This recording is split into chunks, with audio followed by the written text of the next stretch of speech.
పూర్తి వివరాలకు చదవండి రేపటి అక్షర శిల్పం దినపత్రికలో.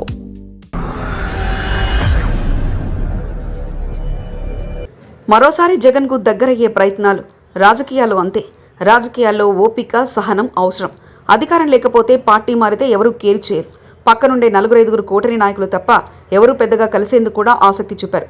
ప్రస్తుతం మాజీ మంత్రి ఆలనాని పరిస్థితి అలాగే తయారైంది. ఆలనాని వైసీపీలో ఒక వెలుగు వెలిగారు.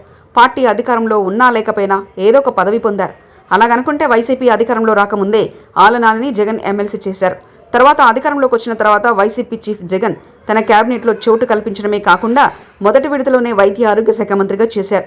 అయితే వైసీపీ అధికారం కోల్పోవడంతో ఆలనాని వైసీపీని వీడి టీడీపీలో చేరిపోయారు. తొలినాల నుంచి ఆలనాని టీడీపీ చేరికకు ఆ పార్టీ నేతలు అంగీకరించలేదు. ఏలూరు జిల్లా టీడీపీ నేతలు ఆలనాని పార్టీలో చేరికపై తీవ్రంగా వ్యతిరేకించారు. దీంతో పలుసార్లు ఆయన చేరికకు బ్రేకులు పడినా చివరికి పార్టీ నాయకత్వం ఏలూరు జిల్లా నాయకులకు నచ్చజెప్పి పార్టీ కండువ కప్పేసింది.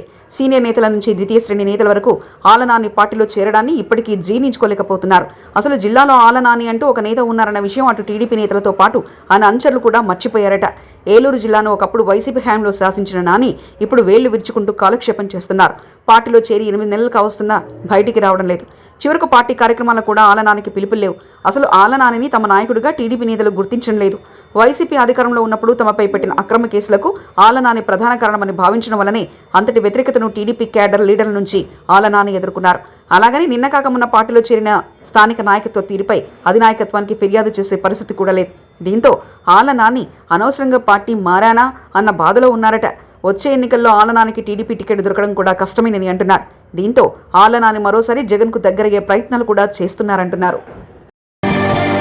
మరిన్ని కథనాల కోసం సబ్స్క్రైబ్ చేసుకోండి మీ అక్షర శిల్పం. పూర్తి వివరాలకు చదవండి రేపటి అక్షర శిల్పం దినపత్రికలో.